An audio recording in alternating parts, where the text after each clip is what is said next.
ভাবছিলাম কারটা ছেড়ে একটা মেয়ে দেখ যাবো। বড় ভাই তুমি এখানে বসো তো, দেখি আমি ভুই করে দিয়েছি।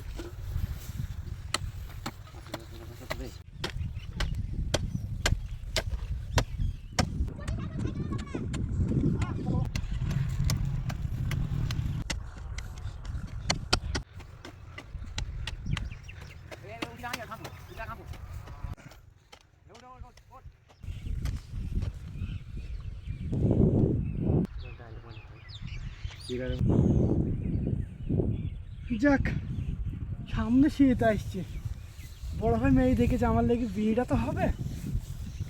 পার্ট 2টা দেখার জন্য রেডি হয়ে যাও, আর লাইক কমেন্ট শেয়ার একদম করতে ভুলবে না, সাবস্ক্রাইবটা করে দিও।